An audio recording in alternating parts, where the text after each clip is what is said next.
왜 나라와 민족인가라는 주제를 받았는데 약간 좀 추상적일 수 있겠다 싶어서 제가 뒤에 이걸 붙였어요. 우리는 왜 북한 자유해방을 위해 애써야 하는 책무가 있는가라는 제목으로 여러분들과 이야기를 나눠보려고 합니다. 그래서 이제 여러분들 강의안 혹시 받으셨는지 모르겠는데 일단 행사의 취지는 복음 통일이라고 들었어요. 그리고 이번 준비하실 때 메인 이제 말씀이 에스라 9장 6절인데 회개에 대한 말씀이죠. 그래서 이 앞부분 문맥을 살펴보면 핵심은 이겁니다. 이스라엘, 소위 말해서 우리 버전으로 말씀을 드리면 목사님과 영적 지도자들도 이방 문화에 젖어서 더 나아가서 목사님 영적으로 깨어서 우리를 선도하시고 지도하셔야 되는 영적 리더들도 오히려 앞장서서 하나님께서 하지 말라는 문화에 경도되거나 편향되거나 오히려 이제 양이라고 하면 좀 그렇지만 오히려 나쁜 일을 앞장서서 한다, 이런 문화적인 배경을 설명을 하고 나서 그럼에도 불구하고 이스라엘의 하나님이 하시는 말씀을 두려워하는 사람들도 있었다. 그러면서 이 사람들이 깨어있는 사람이죠.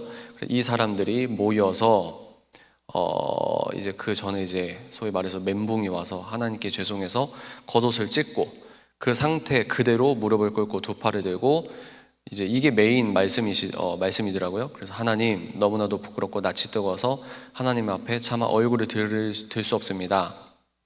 우리가 지은 죄는 우리 스스로 감당할 수 없을 만큼 불어났고 우리가 저지른 잘못은 하늘에까지 닿았습니다. 이게 이제 메인 말씀이더라고요.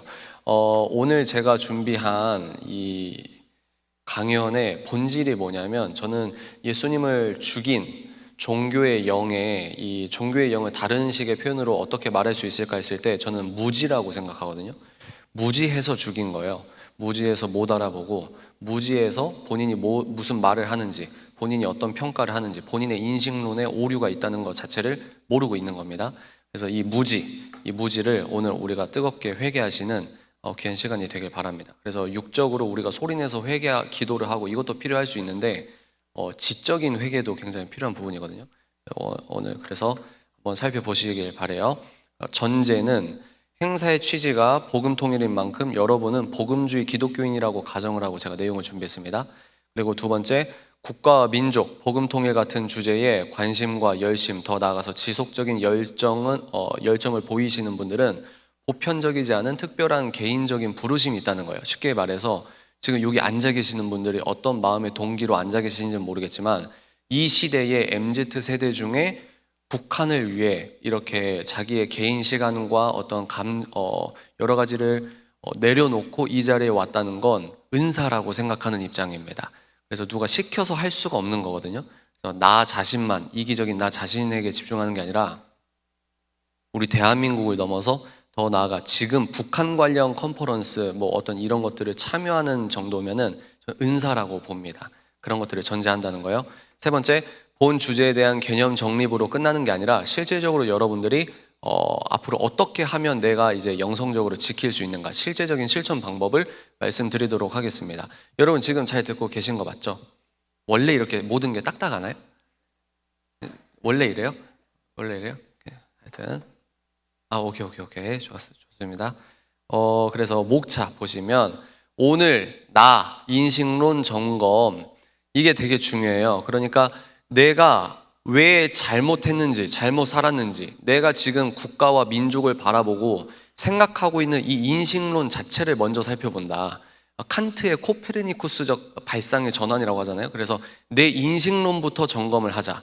그 다음에 이제 나라와 민족에 대해서 제가 준비한 것들 살펴볼 거고, 그리고 여러분들이 복음 통일을 위해 어떻게 할 것인가. 그래서 여러분, 한동대라고 하면 한국에서 그래도 네임밸류가 굉장히 상위에 있는 학교잖아요. 그죠? 아니에요? 이 사람들이 아주 말이야. 하여튼 그래서 여러분들께서 이제 반드시 대한민국을 위해서 애써 주셔야 되는데, 내가 어떻게 하면 하나님의 영광을 위해서 사회적 영향력을 끼칠 수 있는지에 대한 구체적 방법론을 다루는 시간은 아닌데 대략적으로 그렇게 살펴보려고 합니다. 처음부터 보면 여러분들 인식론을 한번 점검해 보시길 바랍니다.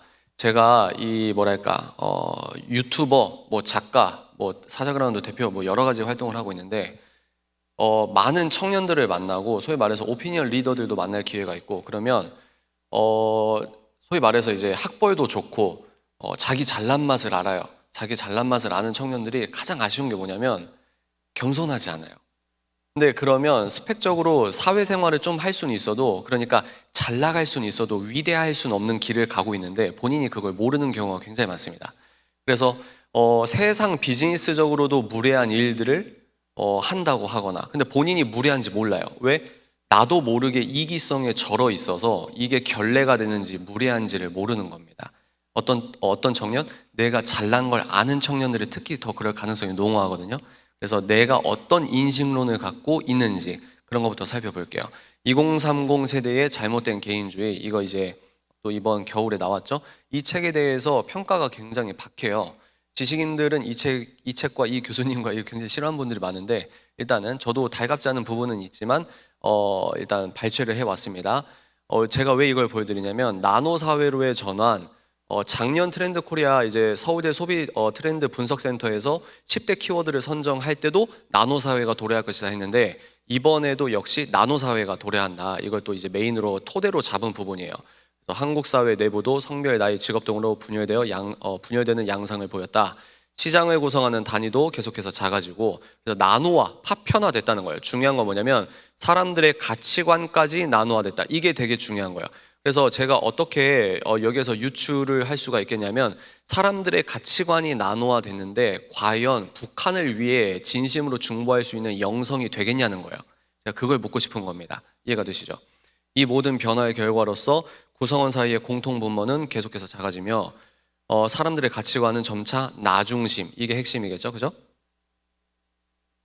성별을 둘러싼 갈등도 극에 달했다. 여러분 학교도 이런 분위기가 있습니까, 여러분? 그래요? 이게 로그인이 안 돼 있네. 일단 계속 할게요. 2011년 이렇게 보면은 남녀 갈등이 가장 극심한 것으로 나타났다. 그래서 남녀 공학, 팬데믹 전에 제가 청년들 이렇게 모임을 가질 때, 팬데믹 전에 남녀 공학 학교인데도 소위 말해서 여자분들이 이제 화장을 하시거나 뭐 짧은 치마가 아니고 여성스럽게 옷을 입는 것도 주변 눈치를 보고 그렇게 입어야 된다, 뭐 이런 식으로 얘기를 제가 건너 들었어요. 그 뒤로 3년이 지났거든요. 지금은 저는 이제 30 중반이어서 여러분 문화를 잘 모르는데 여하간 지금 남녀 갈등이 굉장히 심각하다. 그리고 또 가치관 측면에서도 집단의 동조하기보다는 개인적 가치를 우선시하는 현상이 두드러졌다. 이랬기 때문에 여러분들은 북한을 위해서 지금 이 자리에 함께 하신다? 은사라는 거예요. 하나님의 특별한 부르심이라고 저는 가정을 하고 있습니다. 그래서 여기에서 설문조사했을 때 개인주의가, MZ세대의 가장 대표적인 특징이 개인주의다. 여러분들 이걸 잊지 마시기 바라요. 지금 이게 라이너가 로그인이 안 된 것 같아서 일단은 커서를 이제 라이너 체크는 안 하고 그냥 진행을 하도록 하겠습니다. 그래서 이 세상 책에선 뭐냐, 여러분들이 앞으로 세상 베스트셀러나 어떤 논문이나 이런 걸 읽으실 때 모든 걸 기독교 세계관이라는 복음적 필터링으로 정보를 흡수하셔야 됩니다. 그래서 이 책은 세상 베스트셀러잖아요. 그래서 이 사람들은 뭡니까?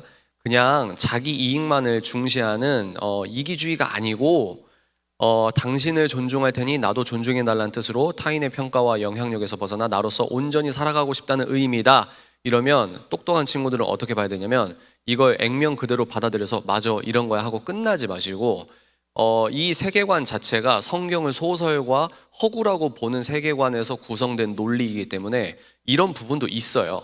이런 부분도 있는데 본질적으로는 반성경적이라는 어떤 그 토대를 여러분들이 간과하시면 안 된다는 겁니다. 그리고 사회는 각자 이익을, 여러분 글자 보이시죠? 사회는 각자 이익을 쫓아 더 잘게 쪼개진다. 연합과 공동체성이 굉장히 마모가 되고 변질이 될 가능성이 크다는 말입니다. 사람들의 취향은 점점 더 세밀해지며 집단주의적 가치보다 개인주의 가치관을 우선하는 나노 사회 현상은 앞으로 더욱 가속화된다. 그래서 이런 내용입니다. 그래서 여기 보세요. 재밌는 게 뭐냐면, 보세요. 이렇게 논리를 구성한 다음에 귀결이 어떻게 되냐면, 우선 사회를 구성하고 있는 나노 집단의 규모가 작다고 해서 배척하고 차별하기보다는 이들을 있는 그대로 인정하고 받아들이는 가치관, 어떤 느낌인지 벌써 느낌이 오시죠? 이런 걸로 확대돼야 되는데, 예를 들어서 뭘 지금 얘기하고 있습니까? LGBTQ, LGBT라고만 했는데 이런 것들을 바라보는 시선에도 변화가 생길 것으로 예상된다. 이해가 되시죠? 그래서 여기에서 곧바로 예를 드는 게 성경의 창세기 1장 27절의 신적 권위를 무너뜨리는 이론의 어떤 표징이 되시는 분들을 예를 들고 있다는 거예요. 그래서 여러분들이 이런 책을 보고 그대로 소위 말해서 지적인 흡수, 지적인 아멘을 하시면 안 된다는 겁니다. 여기에서 바로 뭐가 나와 있죠? 특정 소수자분들, 예를 들어 여러 소수자가 있습니다. 여기에서 성소수자를 위하시는 분들이 이분들을 위하는 만큼 탈북민 소수자들을 위하시나요? 소위 말해서 차별금지법 얘기가 많이 나오잖아요. 그럴 때 이분들의 인권 하는데 탈북민 인권 애쓰신 분들 본 적 있어요? 이런 편향성의 문맥을 여러분들이 살펴보셔야 됩니다. 그래서 학술적으로도 공과 과 이걸 같이 보듯이 여러분들이 이 사람들이 의제를 설정했던 이 운동장 밖에서의 문맥을 볼 수 있는 지성을 키워야 돼요. 전 그렇게 생각합니다. 자, 그래서 뉴스 보시면 욜로는 옛말이다. 뭐 소비 저축 늘리는 1인 가구다. 뭐 2023년은 계속 경제가 안 좋다고 하죠. 그죠? 이런 흐름이 있고 욜로의 문화를 보여드리는 거예요. 그리고 급여보다 칼퇴근, MZ세대. 그래서 워라벨, 욜로, 그다음에 파이어족. 여기 파이어족. 조기 은퇴를 꿈꾼다. 이런 것들이 있고 지금은 또 뭡니까? 조용한 사직이 또 유행을 하고 있다. 딱 받은 만큼만 일한다. 그러면 넌 크리스천들은 이런 문화를 따라간다고 해도 우리 크리스천들은 이런 문화, 욜로, 워라벨, 파이어 물론 일리가 있는 부분이 있는데 제가 어떻게 생각하냐면 트렌드는 본질적으로 반성경적일 가능성이 농후하다라고 생각하는 캐릭터입니다. 왜 그러냐면 지금 이 욜로, 워라벨, 파이어 이런 거에서 여러분들 이상한 거 뭐 어떤 걸 느끼세요? 어떤 걸 느끼십니까? 소명의식이 없잖아요. 저는 장로교니까 칼빈주의에 의거해서 말하면 여러분들이 이제 앞으로 취업하거나 창업을 하실 때 여러분들의 일터는 하나님께서 여러분께 맡긴 직분입니다. 근데 이 MZ세대의 이런 특징은 뭐냐면 반성경적으로 이런 어떤 토대, 소명의식, 사명의식의 토대 자체가 결여됐다는 거예요.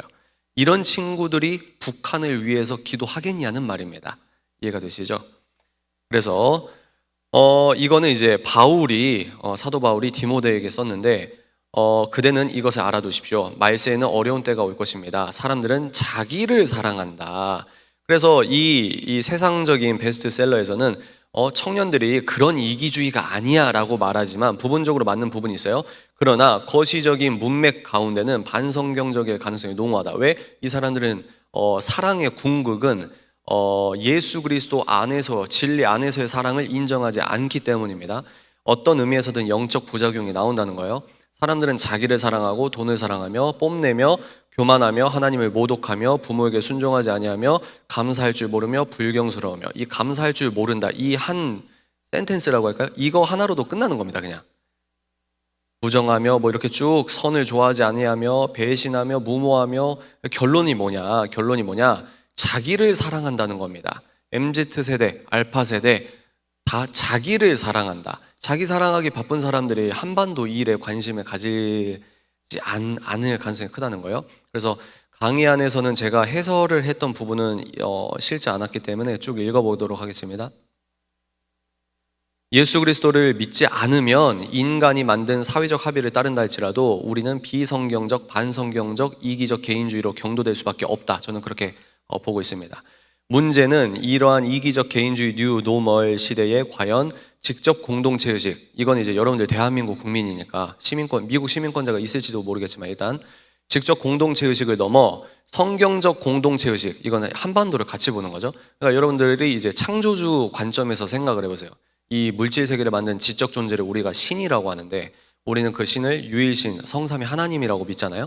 근데 여러분이 하나님이라고 생각할 때 하나님은 나만만 보지 않습니다. 그죠? 한반도를 같이 보잖아요. 더 나아가서 78억 인구를 같이 보고 있습니다. 그러니까 한국에서 소위 말해서 찡얼대는 것들이 하나님 보실 땐 그 자체가 마음 아플 수도 있다는 거예요. 우리들의 고민과 갈등의 밀도가 좀 더 복음적으로 올라가야 되는 건 아닌가. 그래서 성경적 공동체 의식에 대한 주인의식과 사명의식을 가질 수 있겠냐, 제가 반문을 하는 거죠. 물론 하나님의 섭리 가운데 준비된 청년들이 분연히 일어나는 것도 팩트예요. 아까 말씀 보셨듯이.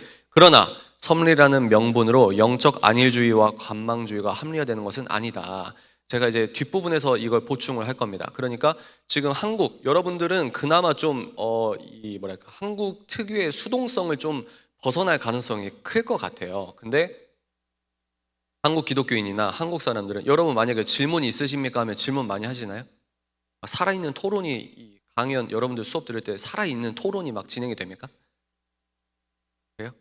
약간 수동적이잖아요. 그래서 우리는 좋게 말하면 섭리를 너무 좋아하는데 안 좋게 말하면 자기의 자유의지를 적극적으로 쓰는 것도 위대한 믿음이라는 것 자체에 좀 아멘은 하는데 그렇게 살아가지 못할 가능성이 크다, 이런 말씀을 드립니다. 그래서 북한에 대해서 하나님 알아서 하셔라고 하는 안일주의, 관망주의가 합리화되는 것은 아니라는 거예요. 이기적인 개인주의 뉴노멀 문화의 가장 큰 해악이 무엇이냐? 크리스천들마저도 문화라는 이름으로 죄를 죄로 여기지 않는다는 겁니다. 저는 가장 큰 죄가 교만이라고 하면 그 다음 따라오는 죄가 무지라고 생각해요. 무지. 본인이 왜 하나님께서 내가 이렇게 살면 안 된다는 것 자체를 모르기 때문에 그렇게 사는 겁니다. 구조적 세속화죠. 즉 본인이 불의의 진영에 서 있거나 불의의 도구로 쓰임받고 있다는 사실조차 인지하지 못할 가능성이 농후하다. 이게 문화적 세속화의 힘입니다. 그렇게 생각을 해요. 그래서 여러분들 이걸 지금 왜 하고 있죠? 여러분의 인식론을 돌아보시라는 거예요. 두 번째, 메타인지적 점검. 제가 굉장히 좋아하는 분이 오스 기니스라고 하는 전 세계적인 아주 훌륭하신 교수님입니다. 이분이 이제 옥스포드에서 사회학을 하셔서, 그리고 이분이 난징 대학살을 직접 목도했습니다. 어릴 때. 그래서 소위 말해서 굉장히 균형 잡힌 영성으로 예언적인 어떤 길을 안내해 주시는 분이에요. 이분의 책을 발췌했습니다. 우리는 참으로 우리의 사고를 실제에 맞추려는가? 이게 맞잖아요. 하나님께서 창세기 1장 1절이 여러분 팩트라고 믿으십니까? 팩트예요. 성경의 역사는 지구의 역사와 똑같습니다, 여러분. 일단 의도적 바보 취급을 당하더라도 깨끗한 6일 창조를 믿는 거예요.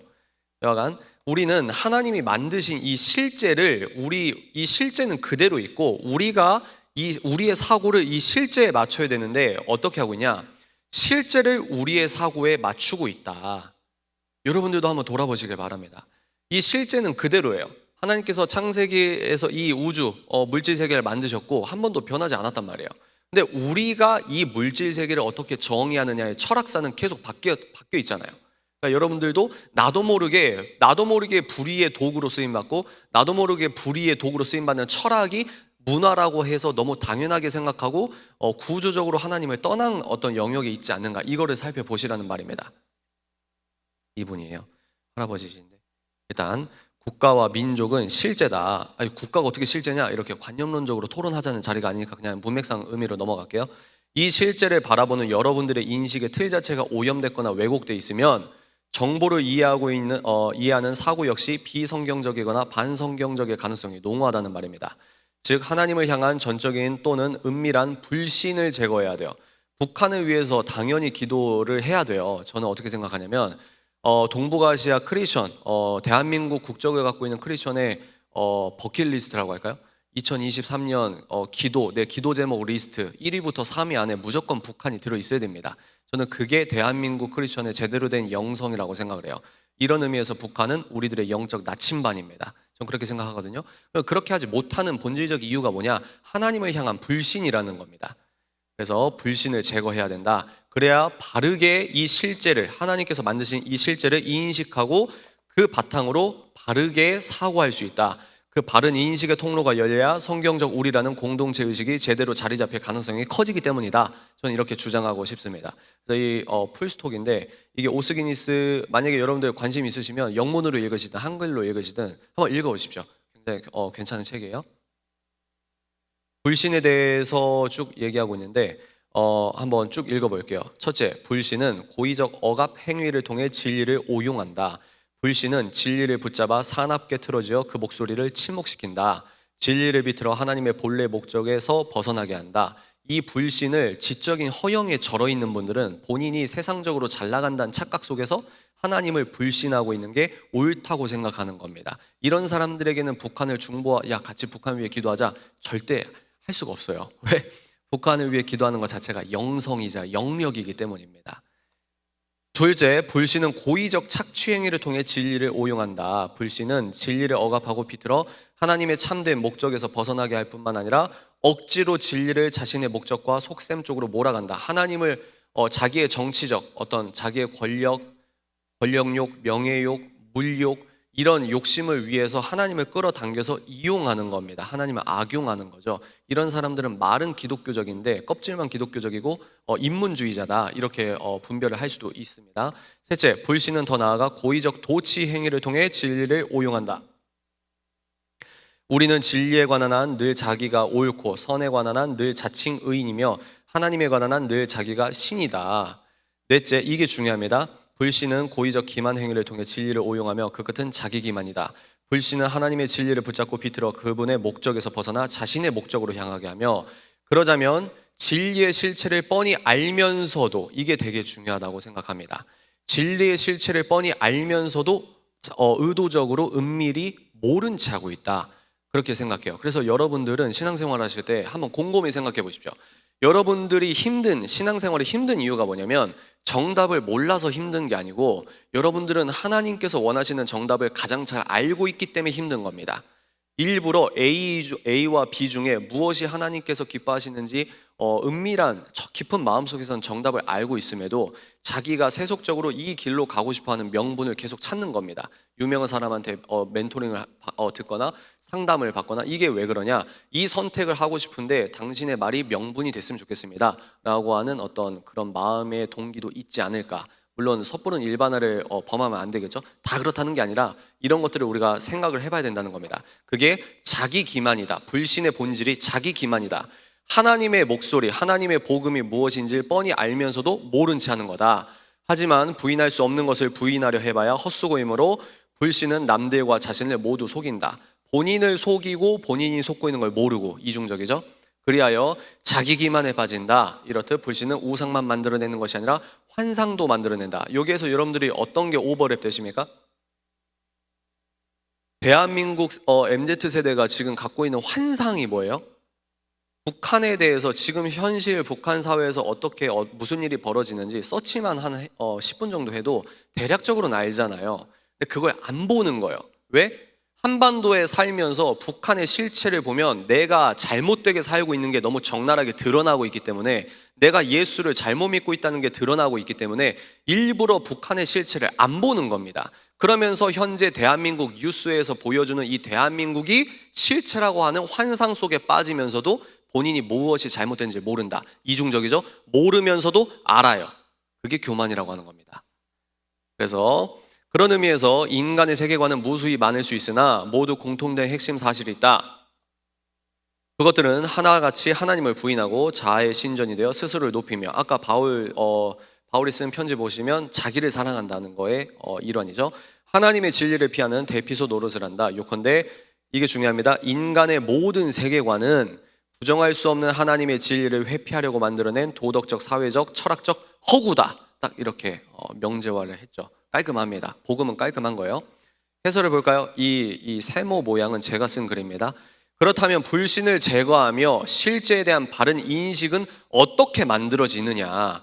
바로 온전한 기독교 세계관에 의거한 오직 믿음, 오직 은혜뿐이다. 온전한 기독교 세계관을 제가 주창하고 있는데 지금 대한민국에서 80% 이상은 온전하지 못한 결함 있는 기독교 세계관을 믿음 좋은 척 착각하고 있는 것은 아닌가라고 하는 화두를 던지고 싶습니다.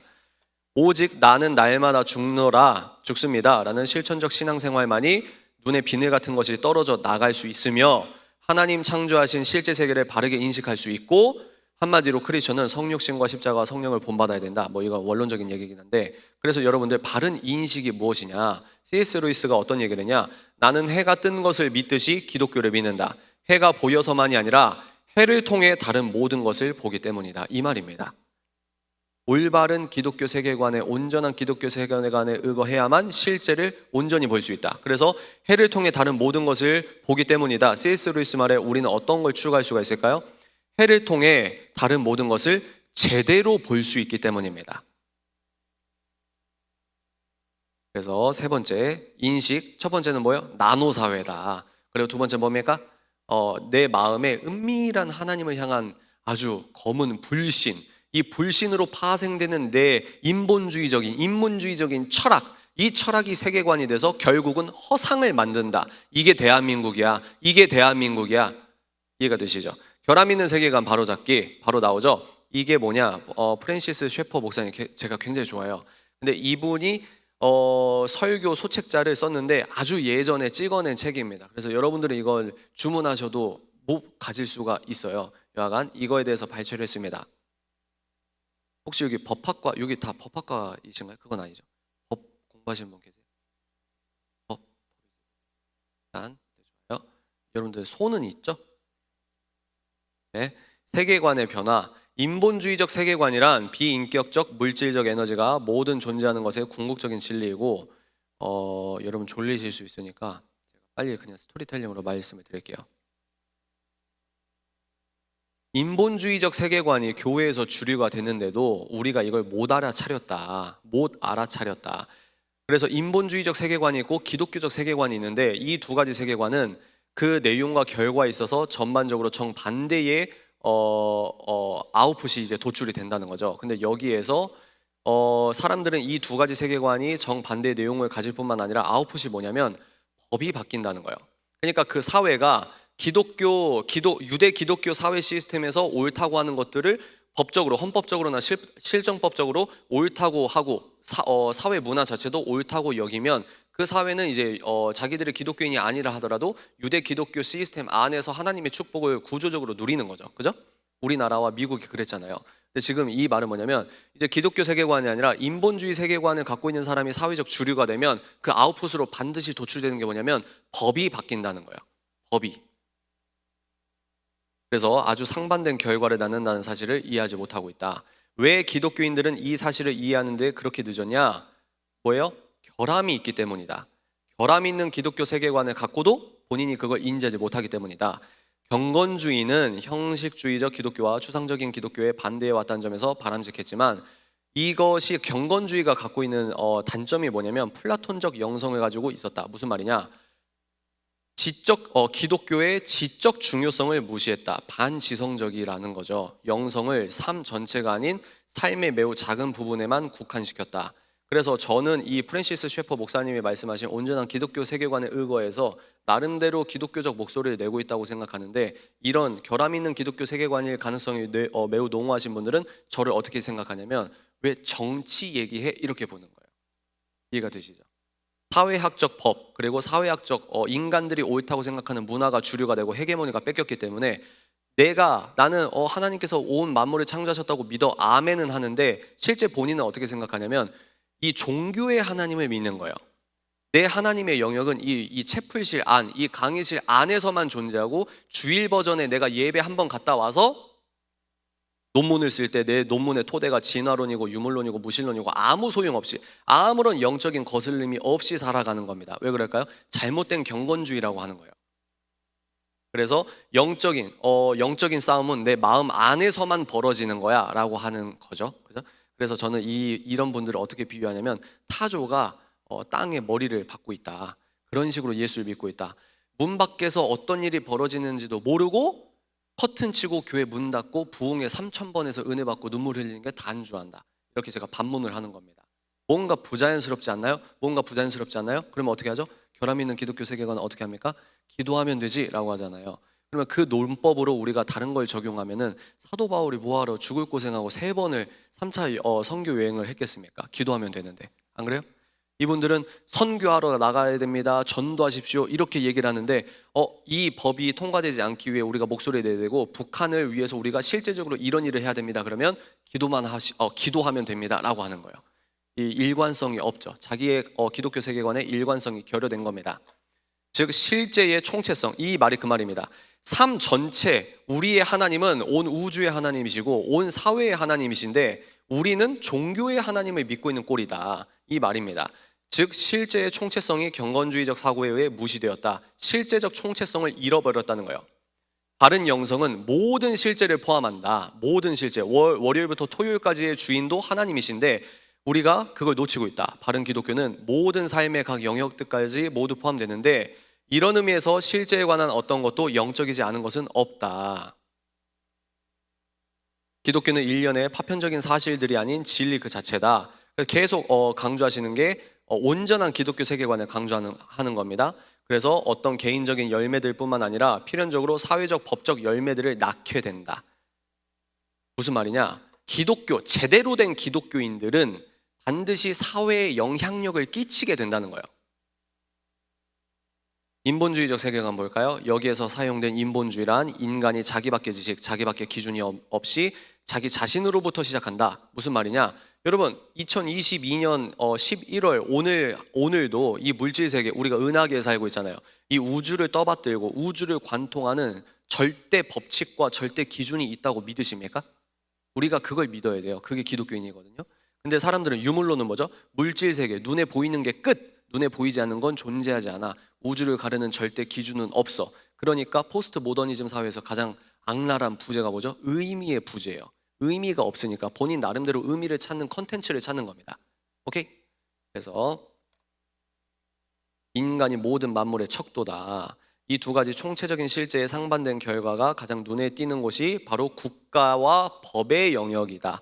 한국과 한국의 법의 영역이다 라고 하는 겁니다. 기독교적 법 정신 붕괴, 이거는 이제 좀 학술적인데 이거예요. 그러니까 위더스푼 프린스턴 총장이었죠.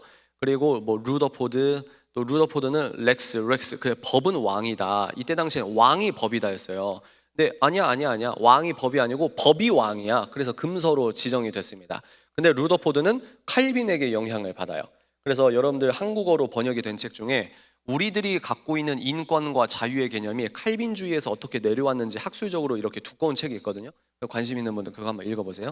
그래서 이런 흐름이 있었는데 중요한 게 뭐냐? 이런 흐름들, 그러니까 우리가 세속적으로 법학과를 진학했다 해도 그 토대가 자연법, 법 실증주의로 뜯어져서 우리 사회학적 법 이게 아니라 우리가 이 자연법, 이 우주를 가르는 옳고 그름의 기준이 있다는 가정하에 법이 만들어졌는데 이게 어느 순간, 그리고 법학도들은 법학과에 진학해서 교수님이 전공서적으로 보여주는 책들이 그런 것들을 기초했는데 근 80년, 이 소책자가 80년도에 나왔으니까 지금 40년이 지났으니까 120년 전까지만 해도 그게 주류였는데 지금은 기독교 세계관이 비주류, 철저히 비주류여서 내가 크리스천 학교에 가서 법을 배웠나 할지라도 여러분들이 어떻게 배우는지 모르겠어요. 근데 인간이 만든 사회학적 법에 우리가 복음적 필터링을 갖고 이걸 해석해야 되는데 이게 결여됐다. 그러니까 졸업하면 공장에서 상품 찍어내듯이 반기독교적이거나 결함 있는 기독교 세계관의 인재들이라고 하는 사람들이 사회로 들어가는 겁니다.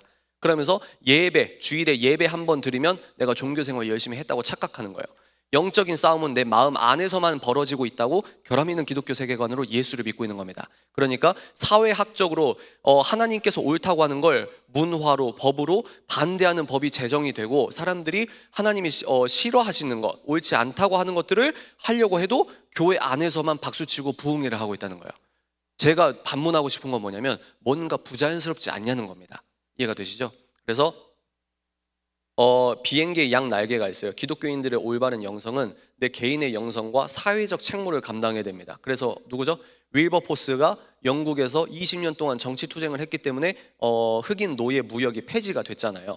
그게 기독교의 역사입니다. 그리고 여성의 참정권 운동, 그러니까 젠더주의가 합치되기 전에 여성주의 운동은 건강한 측면이 있었습니다. 여자라고 해서 투표를 못했는데 여성의 참정권을 위해서 싸웠던 1세대 미국의 페미니즘 운동은 권사회, 기독교 여성회, 이런 기독교 여자분들이 들고 일어났던 거예요. 왜? 사회적으로 우리가 믿는 하나님은 온 사회의 하나님이시기도 하기 때문입니다. 근데 이거를 딱 끊었다는 거예요. 개인의 경건주의, 너 영성만 신경 써, 이런 거죠. 이해가 되시죠? 그래서 이 지경이 된 게 아닌가. 지금 왜 이걸 하고 있죠? 이 결함 있는 기독교 세계관을 갖고 있기 때문에 한반도를 하나님 아버지의 본 마음으로 못 볼 가능성이 농후하다는 겁니다. 인식론에 대한 거예요. 오케이? 법의 기초. 그래서 이런 말입니다, 여러분. 그래서 블랙스톤은 뭐라고 했냐? 훌륭한 법은 단지 성경에서만 볼 수 있다. 그리고 아주 최근, 이거는 이제 80년도에 쓴 책이에요. 80년도까지만 해도 미국의 모든 법학도들은 블랙스톤을 통달하지 못하면 법률 학교를 졸업하지 못했는데 지금은 이제 게임이 달라졌다. 기독교적 세계관에 의한 법정신이 완전히 사라져버렸다. 우리는 세속화된 사회와 세속화된 사회학적 법에 의해 살아가고 있다. 사회학적 법이란 어떤 사람들의 특정한 집단이 그 당시 사회에 유익하다고 생각하는 것, 인간들이 옳다고 하는 것을 법으로 제정하는 겁니다. 그래서 간통죄 폐지됐죠. 그거 판례를 보시면 이 헌법재판소에서 이제 그 판례를 보면은 성경에서 정했기 때문에 이건 안 됩니다. 이게 아니고 이제 대한민국 국민들이 성의식이 많이 고양되고 바뀌었기 때문에, 이 정확한 워딩은 아니에요. 성의식이 많이 바뀌었기 때문에 이제 법도 바뀔 수 있다. 이게 뭐죠? 전형적으로 기초가 없는 겁니다. 상대주의잖아요. 절대적인 어떤 이건 틀렸다 이게 아니라 이제 많은 사람들이, 많은 대한민국 사람들이 이건 이제 틀렸다고 생각 안 하니까 이제 헌법재판소도 이렇게 할 겁니다. 이게 사회학적 법입니다. 이해가 되시죠? 그래서 우리가 올바른 걸 교회에서 외치고 사회에서 영향력을 끼치지 않으면 시간이 가면 갈수록 오스긴스는 뭐라고 했냐면, 지금은 유대 기독교적 토대 위에 세워진 서구 문명이 급격하게 이 패러다임이 바뀌고 있다. 위대한 리셋이라고 하잖아요. 이 문명 자체가 바뀌는 전환기적 과도기에 있다. 여러분들이 분연히 일어나서 공개적으로 저항하지 않으면 한국도 5년 뒤, 10년 뒤에는 기독교인이란 이유만으로 2등 시민이 될 가능성이 매우 농후하다. 이런 이야기를 하고 계시거든요. 그래서 이런 것들을 여러분들이 살펴보시라는 겁니다. 이게 지금 사회운동인가요? 그렇게 생각하는 세계관을 여러분들이 탈피하시는 것이 온전한 기독교 세계관이라고 저는 주창하고 있는 겁니다. 법에 있어서 완전한 변화는 80년 동안 벌어졌다. 이 120년 동안 벌어졌다는 거죠. 그래서 이겁니다. 기독교 법률가들은 이런 변화가 일어나는 것을 보고 성벽에 올라가 크고 분명하게 나팔을 불어야 되는데, 이걸 안 불고 40년, 120년이 지나다 보니까 이제 이런 이야기를 하면은 너 왜 복음 거리면서 정치 얘기해? 라고 하는 거예요. 북한 인권에 대해서 여러분들이 직접적으로 하나님께서 부르신 소명을 감당하기 위해서는 반드시 법과 저촉될 부분이 있겠죠? 그럼 그게 정치입니까? 아니잖아요. 그러니까 정교 분리가 뭐고 자유민주주의가 뭐고 개인의 자유가 뭔지에 대해서 기초적인 학술적인 어떤 그런 정보를 우리가 좀 공부를 해야 될 필요가 있다, 이런 생각을 합니다. 저도 헌법을 요즘에 이렇게 공부하다 보니까 한국의 어떤 사회적인 문화, 어떤 토대 자체가 평등권에 더 힘을 실어주는 구조가 아닐까, 이런 생각을 좀 갖고 있거든요. 여하간 그래서 바울은 어떻게 했습니까? 이 제 말이 여러분들이 제 말에 현혹되는 게 아니라 성경을 보자는 거예요. 사도 바울이, 이거는 이제 세 번역입니다. 여러분 세 번역이에요. 사도 바울이 아덴에, 사도행전 17장 가면은 아덴에 가요. 사도 바울이. 아덴이 뭡니까? 아테네거든요. 아테네에 가는데 사도 바울이 소위 말해서 빡이 친 겁니다. 그래서 뭐요? 두 곳에서 다 싸워요. 사도 바울이 두 곳에서 다 싸웁니다. 첫 번째 어디입니까? 온 도시가 우상으로 가득 차 있는 것을 보고 격분했다. 그래서 바울은 회당, 이건 우리로 말하면 종교 영역입니다. 종교 영역, 교회, 뭐 신학교 이런 게 있을 수 있겠죠. 바울은 회당에서도 토론을 했고, 중요한 게 이겁니다. 광장에서도 토론했다는 거예요. 광장에서도. 결함 있는 기독교 세계관이 아니라 광장에서도 격분해서 하나님의 영광을 위한 거룩한 의분으로 광장에서 세상 사람, 우리로 말하면 넌 크리스천들과도 토론하고, 뭐요? 회당, 유대교 회당에서도 종교인들과는 청자를 고려해서 종교인들 얘네 세상 얘네 세계관 프레임으로 논쟁하고 토론하고, 세상 사람들 아테네 그리스 이성 철학의 프레임에 잡혀 있는 애들에게 또 얘네들이 설득될 수 있게 또 토론하고. 문제는 뭐냐? 우리 교회 사람들은 이렇게도 외쳐야 됩니다. 복음적인 우리의 마음들을 복음을 전파하고 복음적인 것도 전파하고 지켜야 됩니다라고 하면 후자의 경우는 정치라고 하는 거예요. 독과 같습니다. 아무리 설명해줘도 안 들어요. 근데 우리는, 여러분들은 여기 계신 분들은 한 분도 빠짐없이 광장에서 외치셔야 된다는 거예요. 광장에서. 굉장히 중요합니다. 광장에서 싸워야 돼요. 온전한 기독교 세계관에 의한 실제에 대한 올바른 인식이 곧 바른 반응으로 이어집니다. 그래서 제가 인식론을 언급을 한 거예요. 다시, 온전한 기독교의 세계관에 의거해야만 실제 한반도를 보는 여러분들의 실제에 대한 바른 인식이 바른 반응으로 이어진다는 거예요. 바른 인식이 바른 반응으로 이어지기 때문에 한반도에서 하나님께서 뭘 정말 아파하시는지에 대한 북한 동포들에 대한 그 마음을 여러분들이 알게 될 가능성이 커진다는 겁니다. 이것이 자각하는 사명이다. 즉 개인과 공동체 부르심에 대한 자연스러운 자각과 순종적 삶은 이기적 개인주의가 아닌 뭐요? 이렇게 여러분들이 올바로 온전한 기독교 세계관에 의거해서 진짜 종교의 하나님이 아니라 우주의 하나님을 믿고 내가 정말 광장에서까지 영광을 올려드려야 되는 제대로 된 책무를 여러분들이 깨닫는다고 하면 당연하게 이타적 성경적 개인주의로 귀결된다는 겁니다. 바로 이 지점에서 한국 크리스천들의 사명적 정체성을 온전히 깨달아가기 시작한다. 저는 그렇게 생각해요. 그래서 쉽게 말해 북한 동포에 대한 아버지 하나님의 마음을 깨닫기 시작한다. 그렇기 때문에 인식론부터 제가 언급을 한 겁니다. 자, 두 번째, 이제 본론이죠, 본론. 왜 나라와 민족인가? 자, 정리해 볼까요? 첫 번째, 서론이 뭐였죠? 여러분들이 지금 이 강의를 듣고 있는, 여러분들이 월, 화, 수, 목, 금, 토, 요일을 살아가는 여러분들 일상생활에서 내가 세상과 어떤 정보를 인식하고 있는 인식 체계가 불순물이 많냐. 너는 예수를 잘 믿다고 하는데 하나님 편에 보일 땐 불신을 너가 합리화하고 있진 않느냐. 너가 여러분 무지가 왜 무섭냐면 본인이 무지한지 몰라서 그게 무서운 거예요. 근데 너가 설령 그렇게 지금 예수를 믿고 있지 않느냐, 균형이 어그러지지 않았느냐, 이걸 먼저 화두로 던지고, 온전한 기독교 세계관에 의거해서 여기에서 어떻게 귀결될 가능성이 크다? 온전한 기독교 세계관이어야만 이타적으로 공동체성이 발현될 수 있다, 성경적 개인주의가 발현될 수 있다, 이렇게 주장을 하는 겁니다. 그리고 나서 이제 본론으로 들어가는 거예요. 왜 그러면 나라와 민족이냐? 난 MZ고 바빠 죽겠고 내가 먹고 살고 내가 창업해서 난 세상을 바꿀 거거든. 내 이름을 내가 이렇게 나는 이렇게 세상에서 이런 일을 하고 싶어요, 이렇게 말하는 나의 마음의 동기는 은연히 명예욕이 있고 은연히 권력욕이 있고, 그런데 그거를 포장을 하는 거예요. 나는 이렇게 살 거야. 나 사는 대로 바쁘거든. 근데 내가 왜 나라와 민족을 생각해야 돼? 내가 왜 나라와 민족을 위해서 내 시간을 투자해야 돼? 이렇게 되는 거거든요. 개인 차원에서 한번 보도록 하겠습니다. 개인의 목적과 사명 볼까요? 여러분 다 같이 읽자고 하면 안 읽을 것 같아서 혼자 읽을게요. 세 번역입니다. 내 마음을 다하고 내 목숨을 다하고 내 뜻을 다하여 주 너의 하나님을 사랑하여라 하였으니 이것이 가장 중요하고 으뜸 가는 계명이다. 근데 이 말씀에 의거해서 제가 한번 왜 우리가 나라와 민족을 위해서 살아야 하는지 개인적인 차원을 살펴보면, 인간은 하나님께 예배드리고 영광 올려드리기 위해 존재합니다. 이 문장 하나도 요즘엔 자유주의 신학이 팽배하기 때문에 이것도 기분 나쁘다는 거예요.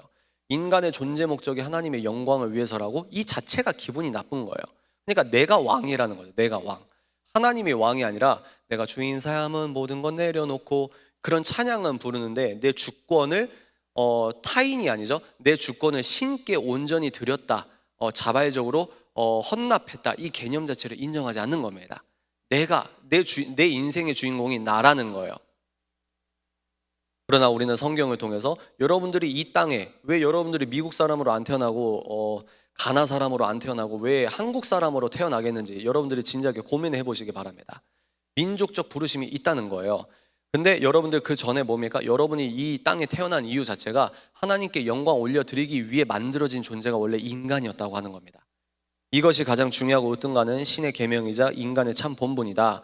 그렇다면 국가적 차원에서 이 인간의 본분에 관한 정보조차 듣지 못할 뿐만 아니라 인간 우상화라는 정반대의 길을 걷고 있는 개개인 또는 공동체가 있다면, 그리고 여러분들이 그 사실을 알게 된다면, 크리스천은 그들에게 인간 본연의 정체성, 뭐죠? 너희들은, 우리 인간의 삶은 예배를 드릴 때 우리 인간의 의미가 완성이 되는 거야.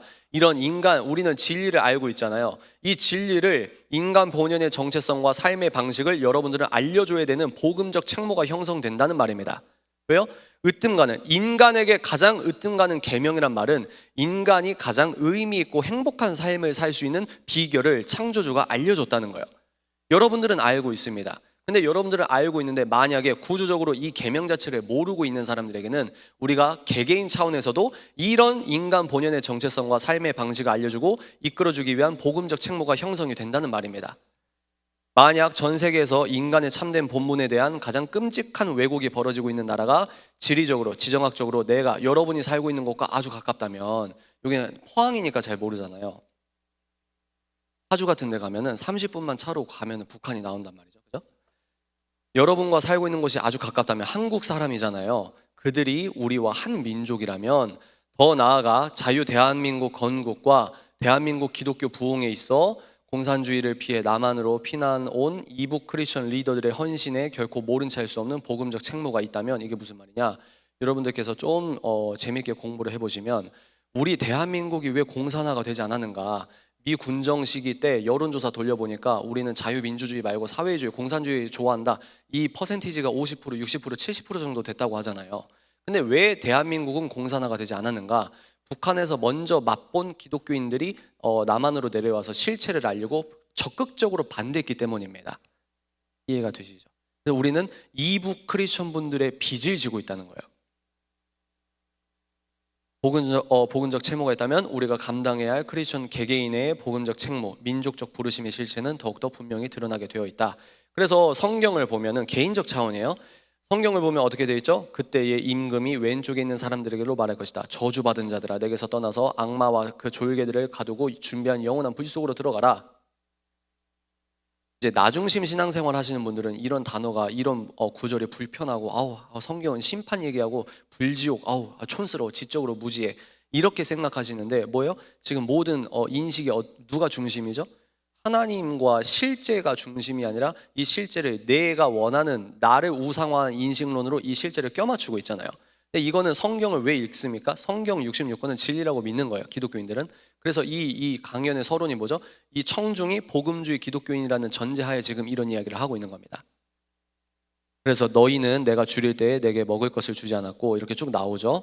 목마를 때에 마실 것을 주지 않았고, 이걸 바꿔 말하면 너희들은 북한 위에서 너 용돈 받았지, 너 주식 투자하고 너 이자율 신경 쓰고 너 그렇게 지적인 어떤 너의 지적인 은사, 너가 열심히 돈을 벌 수 있고 사회적 영향력을 끼칠 수 있었는데 너 SNS에서 북한 동포를 위해서 한 번이라도 북한이라는 글자를 인스타그램에 쓴 적 있니?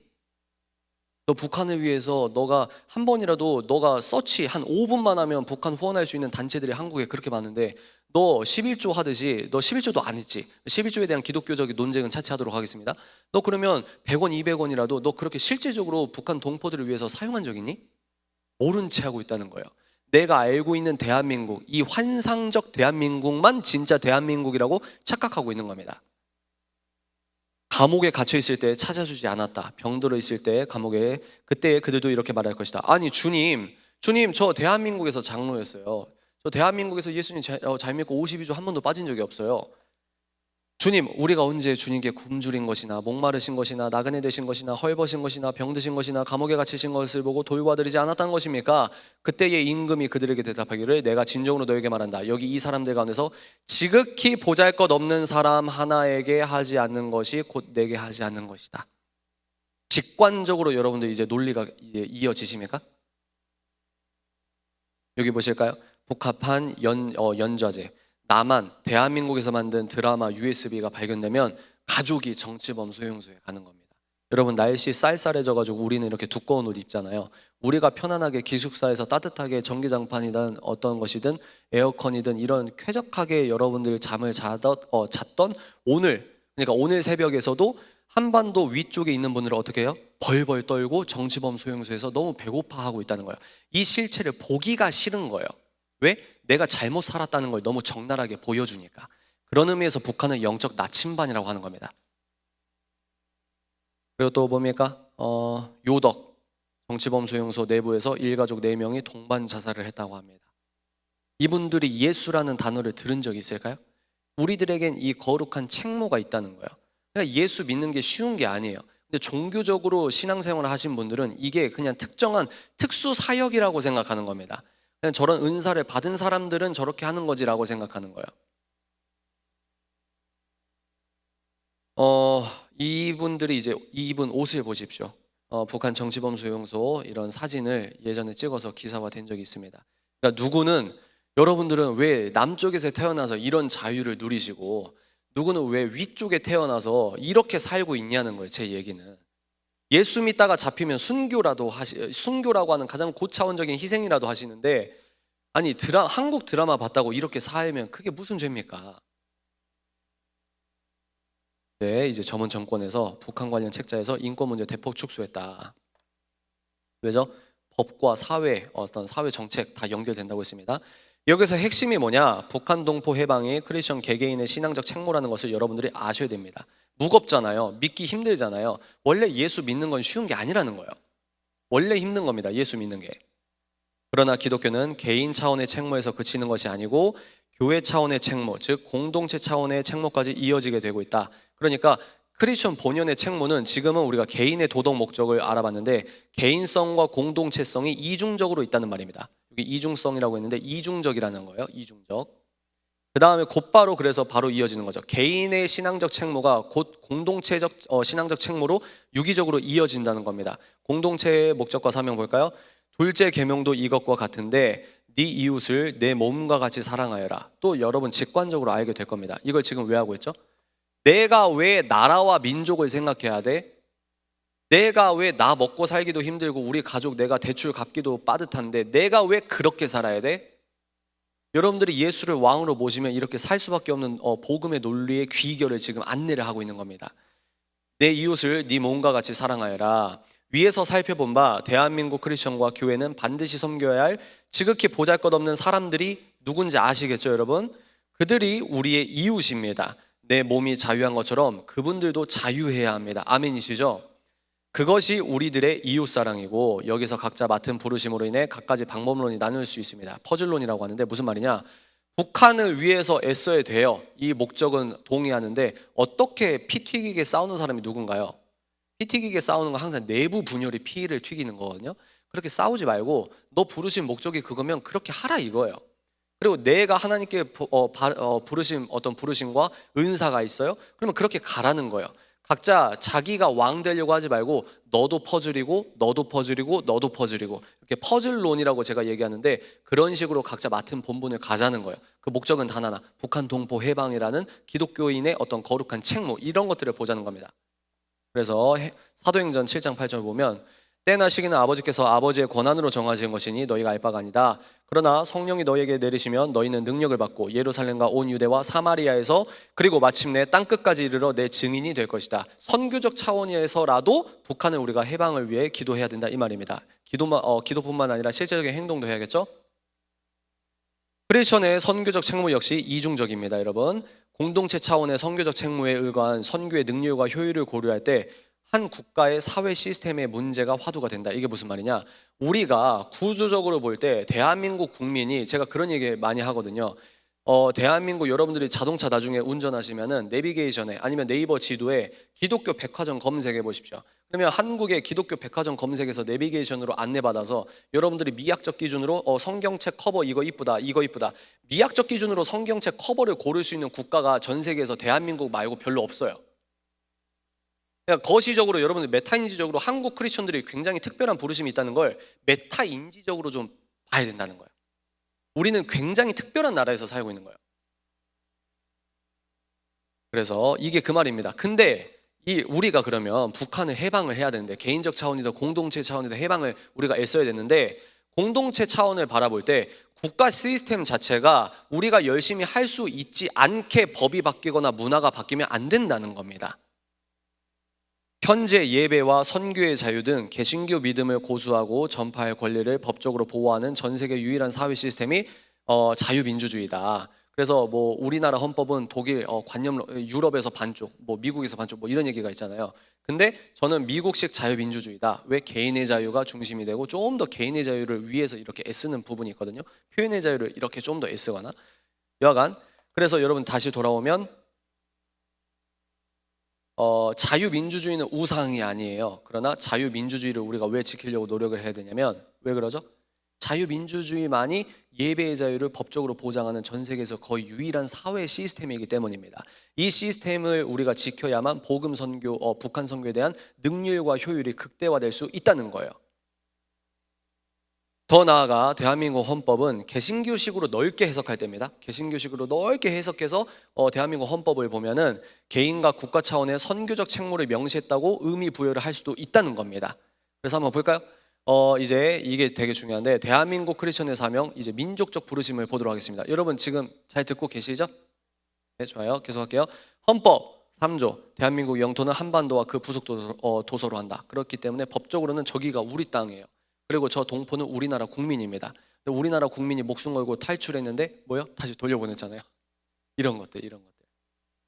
4조, 대한민국은 통일을 지향한다. 이런 걸 우리가 이제 넓게 기독교식으로, 개신교식으로 넓게 해석하면 한국의 헌법이 굉장히 선교적이라는 거죠. 통일을 지향한다. 이 못을 박아둔 거죠. 자유민주적 기본질서에 입각한 평화적 통일정책을 수립하고 이를 추진한다. 굉장히 은혜롭지 않습니까? 그래서 평화적, 우리는 여기서 뭘 하나 넣었죠? 평화적 복음 통일이다. 이런 얘기를 하고 있지 않습니까? 10조, 모든 국민은 인간으로서의 존엄과 가치를 가지며, 여기에서 모든 국민이 북한 동포분들도 지금 인권을 유린당하고 있는 대한민국 국민이라고 하는 겁니다. 이런 너무 당연한 얘기를 안 하고 있죠. 그죠? 교회에서 우리가 교회 예수를 믿기 때문에 해야 될 일들이 너무 많아요. 너무 바빠요. 우리는 너무 바빠요. 국가는 개인이 가지는 불가침의 기본적 인권을 확인하고 이를 보장한 의무를 진다. 굉장히 은혜롭습니다. 이런 제가 여러분께 보여드리는 제가 논리를 구성한 이 전개로 보면은 이 한국 헌법이 은혜롭다는 거예요. 모든 국민은 양심의 자유를 가진다. 지금 인권을 유린당하고 계십니다. 종교의 자유도 가진다. 국교는 인정되지 않는다. 이 정교 분리는 여러분들이 존 로크 시기 때 영국 국교회와 분리를 말을 하는 겁니다. 가톨릭과 분리를 말하는 거예요. 모든 국민은 언론 출판의 자유와 집회 결사의 자유를 가진다. 이렇게 지금 말하고 있습니다. 해설 볼까요? 자유는 뭡니까? 권리만이 자유일까요? 아니죠. 권리와 책무가 자유죠. 여러분, 자유의 두 진영은 뭐예요? 권리와 책무가 함께 있는 게 자유예요. 전 그렇게 생각합니다. 대한민국 크리스천은 본인들이 누리는 예배의 자유가 그 선교의 책무와 유기적으로 연결된다. 이게 굉장히 중요한 겁니다. 그러니까 자유라는 건 권리뿐만이 아니라 책무까지 균형이 잡힌 합이 곧 자유라고 하면 여러분들이 누리는 예배의 자유의 책무가 뭐냐? 북한 선교가 세트로 와 있다는 거예요. 대한민국 사회 시스템은 전 세계에서 몇 안 되는 유대 기독교 문명 사회 시스템이며 지금 급진적으로 바뀌고 있죠. 그래서 남자와 여자의 생물학적 성에 대한 개념도 이제 말을 하면은 영국에서는 남자는 여자가 될 수 없어라고 트윗한 연구원이 해고를 당했습니다. 3심까지 가서 겨우 뒤집혔긴 했는데 그게 이제 학습 효과가 돼서 이제 다른 사람들은 그런 얘기를 안 하겠죠. 그러니까 성경에서 옳다고 하는 양성평등이나 생물학적 성개념을 사회학적 법으로 이제 틀렸다고 하는 겁니다. 이제 범법이라고 하는 거예요. 차별이라고 하는 겁니다. 그래서 그 생물학적 팩트를 말했다는 이유만으로 여러분 직장에서 해고를 당하거나 여러분들이 논문 패스가 안 될 수도 있어요. 여러분들 대학원을 미국 가실 수 있잖아요. 미국의 사회과학을 알고 싶으시면 여러분 사회과학 전공하신 분 계십니까? 사이언스 픽션이라는 대중서적이 있거든요. 그거 한번 읽어보세요. 여러분 반드시 읽어야 됩니다. 사이언스 픽션이라는 책이 있는데 이게 메타과학이라고 하더라고요. 메타과학은 뭐냐면 과학학술계가 제대로 지금 과학적 사고방식이 작동하고 있느냐 이걸 이제 과학적으로 분석하고 알아보는 학문이라고 합니다. 그래서 사이언스 픽션 보시면 사회과학이 그러니까 그거죠. 우리는 과학자라고 하면 뭔가 신성한 이 시대 21세기 성직자가 과학자잖아요. 근데 과학자도 얼마나 권력욕과 명예욕에 쉽게 무너지는지 그리고 논문이든 아주 유명한 학술지에 내 논문이 실리는 이 프로세스가 얼마나 인간적으로 허점이 많고 엉망투성인지를 과학적으로 분별한 책이에요. 그리고 여러분들이 이런 프로세스가 공부가 안 된 다음에 아이비리그를 만약에 가셔서 논문을 쓰신다. 그럼 여기에서 부딪힐 수 있는 어떤 가능성이 매우 농후합니다. 그럼 우리는 어떻게 되냐? 그럼 나 졸업 안 되는데요? 그건 이제 여러분과 하나님과의 씨름이죠. 이제 오스긴스는 뭐라고 하냐? 대가를 치러라. 힘드시죠? 어떡하지? 너무 힘들죠. 우리가 해야 될 일들이 너무 힘듭니다. 일단 기독교인들로서 대가를 치러라. 다시 돌아오겠습니다. 급진적으로 우리 사회도 바뀌고 있어요. 그러나 여전히 기독교 도덕 법칙이 사회 문화의 기반을 이루고 있어요. 동의하십니까? 전 아직도 그렇다고 생각해요. 한국에서는 한국 국민들은 아직 기독교인들을 핍박하고 혐오하고 반대하고 급진적으로 사회가 하나님께서 옳다고 하는 걸 틀리다고 하고 이렇게 바뀌고 있는 와중이지만 그럼에도 불구하고 기독교 도덕 법칙이 우리 사회의 기반을 이루고 있다고 봐요. 아직까지. 쉽게 말해 선교를 하기 위한 지구상 가장 좋은 사회 시스템과 교회 문화를 우리가 구축하고 있고 여러분들도 몰랐지만 그 나라에서 태어났다는 겁니다. 한동대학교도 여러분 기독교가 아니었으면 이 학교 자체가 만들어지지 않았어요. 갈대상자 읽어보셨나요? 이 한동대가 기독교 서비스의 직접적인 결과물이라고요. 근데 이런 원액적인 복음을 반대하거나 인본주의가 섞인 종교인들이나 넌크리스천들이나 이제 이 학위를 갖고 나아가는데 이 총장님의 어떤 마음이나 이런 것들을 그리고 더 위에 올라가서 하나님이 기뻐하시는 마음들을 놓칠 수 있는 가능성이 클 수도 있다. 같은 동족 약 80%를 노예 삼았던 조선이 어떻게 자유 대한민국이 될 수 있을까 살펴보려면 반드시 대한민국 임시정부와 기독교의 상관관계 그리고 대한민국 국부의 인생과 사상을 살펴봐야 된다. 이승만 세 글자 딱 하면은 편향적 어떤 스테레오타입 때문에 이승만의 공과 과를 같이 보는 학술적인 어떤 학술적인 균형이 아니라 그 세 글자 이승만이란 세 글자 들으면은 학살자 이렇게 딱 편향적으로 예단화하고 있는 우리들의 이런 여러분들의 어떤 스테레오타입이 작용할 수 있거든요. 일단은 한번 보시라는 거예요. 이 책이 있습니다. 여러분 이 책이 있는데 이건 그냥 넘어갈게요. 빨리빨리 넘어가서 여기서 뭐라고 나와 있냐. 여기에는 안창호, 이동희, 그래서 우리는 상하이 임시정부만 알고 있었는데 당시에 임시정부가 3개가 있었어요. 서울에 있고 한성에 있고 상하이에 있고 저기 그 러시아 쪽에 3개가 총 있었는데 여기에서 이제 상해로 통합할 때 안창호, 이동희, 통큰 양보와 살신성인의 정신이 있었다. 통합을 주도했던 안창호를 비롯하여 이승만, 이동희 등 세 지도자를 중심으로 통합 임시정부가 출범했다. 근데 이 3명이 다 기독교인이라고 하는 겁니다. 이동희 씨는 이제 달리 평가가 좀 돼야 되지만 일단은 그랬다는 거예요. 세 지도자들 모두가 기독교인이었다는 점에서 대한민국 임시정부의 역사는 기독교와 불가분 관계에 있었다는 사실을 알 수 있다.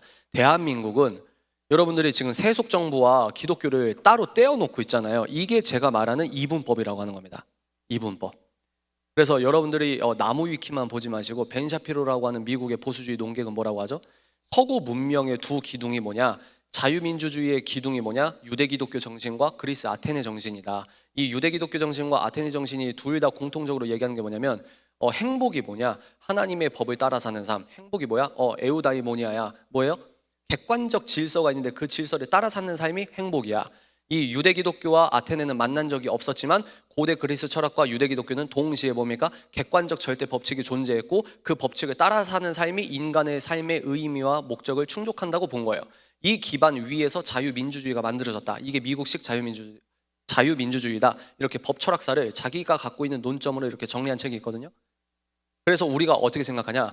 미국은 구조 자체가 그런데 그 서구 문명, 원액적 서구 문명의 결과물을 미국은 전 세계에서 왕이 없는 나라입니다. 왜? 이 아이디어 위에 세워진 나라가 미국이기 때문입니다. 그죠? 왕이 없잖아요. 아이디어로 만들어진 나라예요. 그래서 이 아이디어의 역사적 3,000년의 토파보기를 통해 이 역사적 서사를 알고 수입을 해야 되는데 당연히 모르고 결과물만 섭취했던 한반도에서 어떻게 합니까? 공적 장소에서 기독교 운운하면 반지성 취급을 하는 반지성이 주류가 됐다는 거예요. 그래서 근데 여기서 우리가 역사학적으로 뭘 알 수 있습니까? 우리 대한민국의 임시정부부터는 대한민국과 떼려야 뗄 수가 없다는 겁니다. 그래서 임시정부의 정신이 헌법에 같이 있잖아요. 임시정부에서 처음 헌법 초안 잡았을 때도 신의 이름이 나와 있어요. 여러분 찾아보시면 신이 명시되어 있습니다. 우리나라 임시정부 헌법에서. 현순과 통합 임시정부와 협상 과정에서 적극 참여했던 한성정부도 한선정부의 이규갑도 기독교 목사였다. 이 사진 유명하죠? 이승만 이제 고종이었죠. 그래서 사형수로 있다가 기적적으로 사형수 안에서 감옥에서 인격적 하나님을 만났어요. 그래서 제가 이승만 공부하신 분에게 여쭤보니까 이승만이 배제학당 종업하고 종업식에서 종업하고 대표 영어로 연설해서 엘리트에게 주목받고 그 다음에 뭡니까? 조지 워싱턴 대학교 2학년으로 편입했나 그럴 거예요. 그리고 하버드 석사, 프린스턴 박사. 근데 이승만을 이제 인터뷰할 때, 미국에서 인터뷰할 때 너 꿈이 뭐야 했을 때 대통령이 아니라 목사라고 했다고 합니다. 이 사진이 굉장히 신적이에요. 그래서 어떤 분은 본인께서 이제 반성경적인 운동을 열심히 하셨는데 이승만 공부하다가 인격적인 하나님 만나고 다시 돌아오신 분도 있거든요. 이승만 대통령이 뭐라고 했냐? 이승만 대통령이 쓴 책이 한국교회 핍박이라는 책과 독립정신이라는 책이 있거든요. 국부가 쓴 책은 한번 읽어볼 가치가 충분히 있습니다. 한번 읽어보십시오.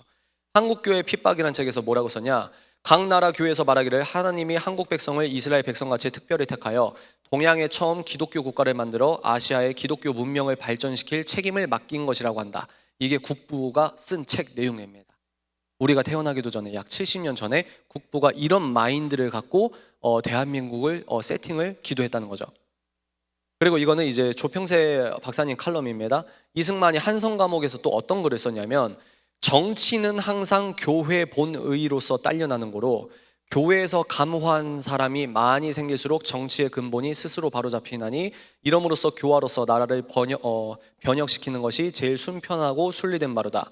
반드시 백성을 감화시켜 새 사람이 되게 한 후에야 정부가 스스로 맑아질지니 이 어찌 교회가 정부의 근원이 아니리요. 이런 생각을 갖고 있었다는 거예요. 물론 이승만 대통령 말기에 여러분 독재도 있었고 압니다. 알아요. 그거 무시하고 이거 무조건 좋다 이렇게 과도한 의미 부여하는 게 아닙니다. 근데 이런 것도 여러분들이 공부를 하셔야 된다는 겁니다. 또 그의 독립정신이라는 책은 인간의 한계와 인간 상위의 초월적 창조주를 인정하는 태도가 바탕이 되어야만 하나님을 너가 믿고 따라야만 두려운 마음으로 죄를 짓지 못하며 감사한 마음으로 착한 일을 하지 않을 수 없다는 결론에 이른다. 그러니까 이 자본주의가 왜 물질 만능주의로 욕을 먹고 있죠? 자본주의를 세팅했을 땐 하드웨어가 이 법적 구조물을 만들어 놨는데 이 기독교 윤리, 기독교 프로테스탄트 윤리 소프트웨어가 잘 돌아가야 자본주의가 맑게 흐르거든요. 근데 우리나라 구조와 문화 자체가 자본주의를 이제 기독교 문명, 기독교 소프트웨어는 치워버려. 이렇게 하면 자연스럽게 물질 만능으로 빠지게 될 수밖에 없는 겁니다. 그래서 두 부류가 나오는 거예요. 이 현실을 보고, 그러니까 이 서구 문명을 없애고 리셋하고 완전히 처음부터 우리가 시작을 해야 돼. 이렇게 과격하게 급진적인 어떤 세력이 있고, 뭡니까? 그렇기 때문에 기독교 정신을 다시 회복해야 돼 라고 하는 사람들이 있는 거예요. 계속하겠습니다. 각 나라 한국교회 핍박 내용 중입니다. 각 나라 교회에서 말하기를 하나님이 한국 백성을 이스라엘 백성같이 특별히 택하여 소명, 특별한 민족적 부르심이죠. 동양에 처음 기독교 국가를 만들어 아시아의 기독교 문명을 발전시킬 책임을 맡긴 것이라고 한다. 아까 보여드린 말씀입니다. 그래서 이게 이제 제가 보좌관님에게, 지금은 보좌관이 아니에요, 어떤 분께 제가 받은 겁니다. 이거 여러분도 다 찾아서 다운받을 수 있어요. 이게 대한민국 임시국회 회의 속기 기록입니다. 기록. 우리나라가 어떻게 임시국회가 시작됐냐? 임시국회 시작하고 임시의장이 뽑혔죠. 이승만 대통령이 임시의장이었어요. 임시의장이 돼가지고 여기서 글씨가 좀 깨지는데, 이제 이윤영 의원에게 기도를 시킵니다. 그러니까 우리로 말하면 우리는 초록색 뚜껑 여의도만 보잖아요. 그러니까 여의도에서 처음 나라를 세우고 나서 처음 이제 이 나라를 시작하려고 할 때 다른 사람들, 타종교인들도 많았지만 이윤영 의원, 근데 이분도 목사님이었거든요. 기도 한번 하시고 우리 시작합시다 라고 했다는 거예요. 우리나라가 그만큼 초창기에 임시정부나 한국 건국 초기에 어떻게 했죠? 기독교 정신이 보편적으로 공공성을 띠고 있던 사회적 문맥이 주류였다는 겁니다. 이해가 되시죠? 근데 프랜시스 셰퍼 목사님이 80년, 120년 전엔 법은 성경 위의 법이었는데 이거를 통달해야만 졸업을 했는데 120년 지난 뒤에 점점 이분법적으로 너 영성만 중요해, 너 영성에서만 싸우는 거야. 에베소서 6장의 성령의 정신갑주는 너 정신과 너의 사생활 영역에서만 지켜야 돼. 이런 식으로만 우리가 공부하고 부흥 아멘은 열심히 했는데 진짜 중요한 사회에서의 하나님의 영역을 뺏겼다는 겁니다. 그때 여러분들이 태어난 거예요, 지금. 그런데 이런 기도로 시작하는, 우리나라가 기도로 시작되는 게 팩트다. 우리나라는 기독교와 떼려야 뗄 수 없는 역사학적, 학술적인 팩트가 있다. 그리고 여기에서 얼마든지 신앙적인 의미를 도출할 수 있다. 그리고 그 여러분들의 신앙의 자유의 책무가 북한 선교와 북한의 중보다. 이걸 제가 지금 주장하고 있는 바입니다. 그래서 나라와 민족이라고 하는 거죠. 헌법적, 역사적으로 대한민국은 기독교와 뗄 수 없다. 시간 관계상 빨리빨리 넘어가겠습니다. 그래서 갈라디아서 보면 그리스도께서 우리를 해방시켜 주셔서 자유를 누리게 하셨습니다. 그러므로 굳게 서서 다시는 종살이의 멍에를 매지 마십시오. 하나님께서 이렇게 분부하셨고 우리는 그렇게 살고 있습니다. 근데 우리가 이 자유를 지키고 전해야 되는 기독교인들의 책무를 개인 차원, 공동체 차원에서 신경을 쓰시라는 겁니다. 그래서 이제 마지막입니다. 여러분들은 그러면 복음 통일을 위해서 어떻게 해야 될까요? 구체적인 솔루션을 여러분들 한번 생각해 보셔야 되는데, 여기서 제가 첫 번째, 매력적인 사람이 되십시오. 매력에 대한 사전적 단어 정의가 뭐냐면 사람의 마음을 이끄는 힘, 이렇게 되어 있습니다. 네이버 찾아보시면 국어사전에서 매력은 사람의 마음을 이끄는 힘. 그러면 여러분, 이게 온전한 사전적 정의입니까? 부족합니까? 인간의 마음을 이끄는 힘은 두 종류가 있습니다. 사단적 힘이 있고요, 하나님적 힘이 있습니다. 사단적 힘의 대표적인 게 뭐죠? 섹스 어필이죠. 그죠? 성적인 매력이 있어야 오디션에도 뽑히는 거예요. 근데 뭡니까? 우리는 그런 사단적 매력을 여러분들이 충만하게 가져가라는 게 아니고, 여러분들이 복음을 위해서, 복음 통일을 위해서 어떻게 실질적으로 일을 해야 되는가? 첫 번째, 여러분 스스로 매력적인 사람이 되라는 거예요. 하나님의 은혜 안에서 충분히, 야, 요즘에도 저런 사람이 있네, 이런 매력적인 사람이 되시라는 겁니다. 그래서 이거는 제가 4년 전에 찍은 예술가 멘토링이었는데, 여러분 시간 되시면 이거 한번 보세요. 그러라고 제가 영상 한번 붙인 겁니다. 첫 번째, 매력적인 사람이 되라. 그래서 여러분들이 저는 이 한동대 사람이 아니잖아요. 그러니까 여러분들을 객관적으로 볼 수 있어요.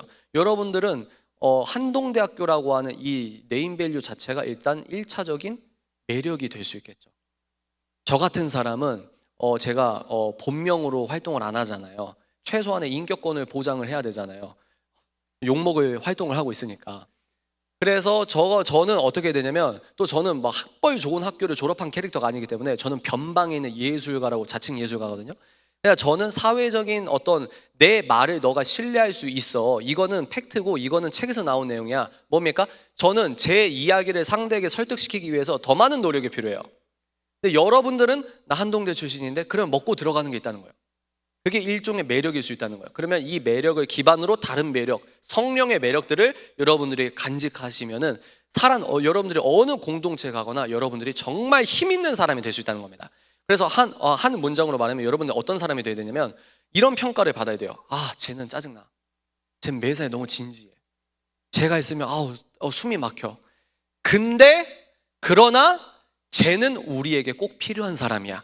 이런 사람이 돼야 된다고 생각해요. 그래서 시간 나시는 분들은 이거 한번 보세요. 이건 뭐냐? 최근에 찍은 겁니다. K부흥 비대칭 전략, 크리스천 예술과 휴먼 브랜딩이라고 제가 제목을 달아서 교회 강연을 한 영상인데요. 이거 보시면 이제 크리스천 예술가로서 매력적인 삶을 살고 어떻게 하면 전략적으로 당신이 하나님께서 분부하신 비대칭 전략 무기가 될 수 있는지를 나름대로 말하고 있습니다. 여기서 혹시 예술학과 계신가요? 여러분, 공무원도 자기 생각하기 나름입니다.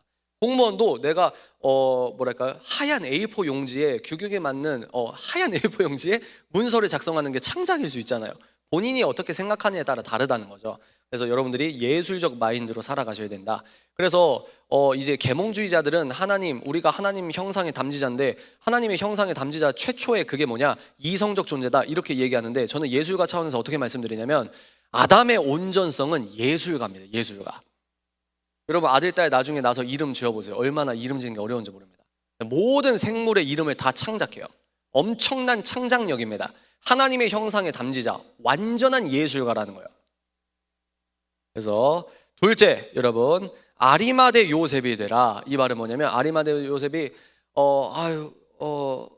아리마대 요셉이 예수님 장사하고 나서 자기가 그 전까지는 니고데모야. 여러분, 요한복음 한번 아리마대 요셉이랑 니고데모 세계관으로 니고데모를 주인공 삼아서 요한복음 한번 오늘 자기 전에 일독 한번 해보세요.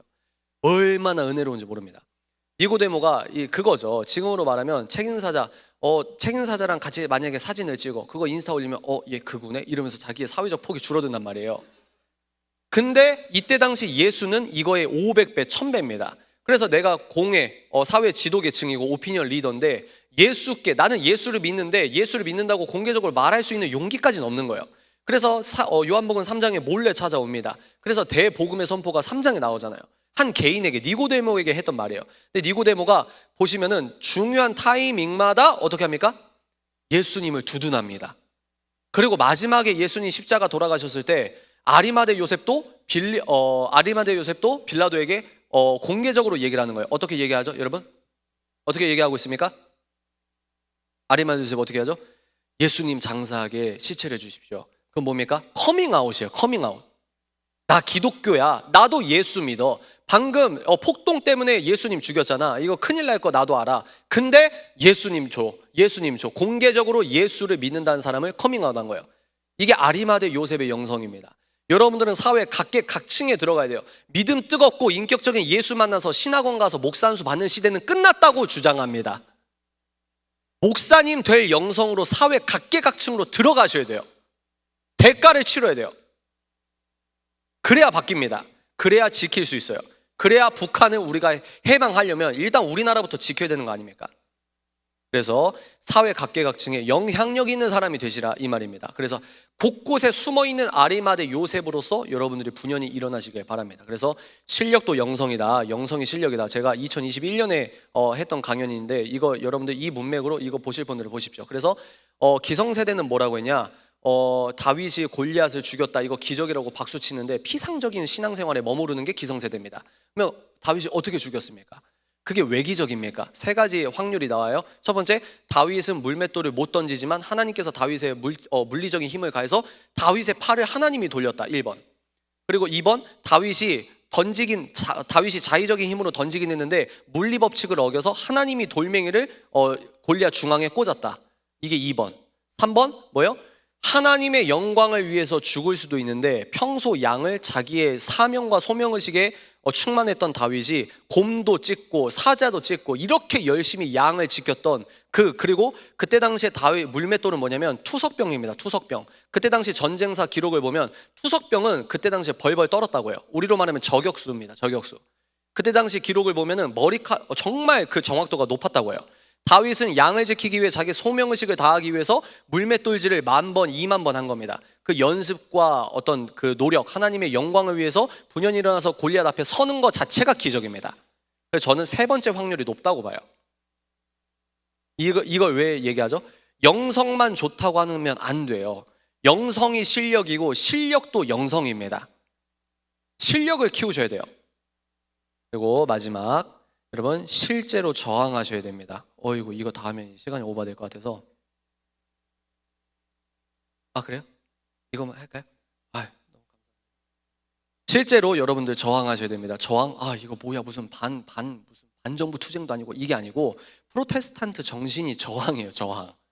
그래서 제가 말하잖아요. 프랑스의 위그노, 500년 전에 위그노가 몰래 가톨릭이 주류인 사회에서 황제 칙령 법이 개정돼서, 야, 개신교로 예배드리면 이제 잡혀간다 했을 때 마리 뒤랑이라고 하는 여자분이 있었는데, 이분의 친오빠가 개신교 목사였어요. 그래서 방구석에서 몰래 예배드리다가 그 행정부 소속 이제 경찰에게 잡혔습니다. 그래서 개신교식으로 예배드렸다는 이유만으로 감옥에 갇혀요. 몇 년? 38년. 그게 기독교의 역사예요. 원래 기독교는 그렇게 믿는 겁니다. 첫 번째 실제적 저항은 뭡니까? 교육이라는 거예요. 여러분들은 정말 너무나 많은 것들을 하나님께서 미리 주셨어요. 인재예요. 사회적으로 인정받습니다. 근데 뭐예요? 영성도 있어요. 왜 그러죠? 제가 서론에서 뭐라고 했습니까? 북한 얘기할 때 앉아서 졸려 죽겠는데 저기 운동장에서 데이트 안 하고 여기 앉아 있는 것 자체가 하나님이 여러분을 특별히 부르신 개개인의 은사라는 거예요. 시켜도 못합니다. 여러분, 시켜도 못해요. 절대 못해요. 북한 위해서 기도해, 못한다고요. 근데 하나님께서 이 은사로 여러분들, 소중한 여러분들을 부르셨기 때문에 나라를 위해서, 저는 20대 초반에 왜 나라를 위해서 기도하지? 기독교인들이 왜 나라 위해 기도하지? 왜 나라를 위해 기도하는데 눈물을 흘리지? 제가 그랬어요. 근데 지금은 15년이 지나서 저는 나라를 위해 기도하면 눈물이 나요. 눈물이. 지금도 막 울컥울컥 올라옵니다. 하나님, 대한민국 살려주십시오. 하나님, 북한 동포 살려주십시오. 왜 그러죠? 제가 왜 이렇게 바뀌었죠? 교육을 받았기 때문입니다. 뭐예요? 자발적 독서. 전 독서가 직업인 사람이잖아요. 그죠? 국가적 민족적 부르심의 하드웨어와 소프트웨어를 지키고 전하기 위해, 그러니까 우리나라 자유민주주의도 지키고 또 이 민주주의 테두리 안에서 전해야 된다. 좌경화된 사회 시스템의 거짓을 밝히고 진실을 알려야 된다. 너 속셈 다 알았어. 좌가 들어있네. 이렇게 하지 마시고, 여기서 말하는 좌는 반소구 문명적 테두리를 말하는 겁니다. 사람들이 어떻게 하면 내 말을 좀 더 신뢰할 수 있을까? 어떻게 하면 내 말이 좀 더 설득력을 갖출 수 있을까? 이런 걸 여러분 청자 입장에서 항상 고민해야 돼요. 그게 예술적 교육이자 교육적 대화의 일상화입니다. 제가 청년들이 만약에 저를 싫어하는 사람도 되게 많아요. 근데 저를 좋아하는 사람도 있어요. 근데 저를 좋아하는 걸 왜 좋아할까? 곰곰이 생각했을 때 여러 가지가 있겠죠? 그 중에 하나는 뭐냐면, 저는 청자를 고려하려고 노력을 해요. 청자를. 나는 당연히 아니까 너도 왜 이걸 몰라? 이게 아니고, 청자가 모를 수 있다는 가정으로 여러분들이 다가가는 걸 노력을 해야 된다는 겁니다. 두 번째 실제적 저항은 표현입니다. 여러분, 언어적으로 행위적으로 표현을 해야 돼요. 무조건 말을 해야 됩니다. 여러분들이 옳다고 하는 걸 말을 해야 돼요. 표현의 톤과 방법론은 여러분 알아서 하십시오. 핵심은 언어로든 행동으로든 공개적으로 표현해야 한다는 겁니다. 또한 표현은 여기서 언어적 설명을 뛰어넘는 예술적 표현도 포함됩니다. 여기에서 정말 예술성 미친 영화 감독 나오시길 바랍니다.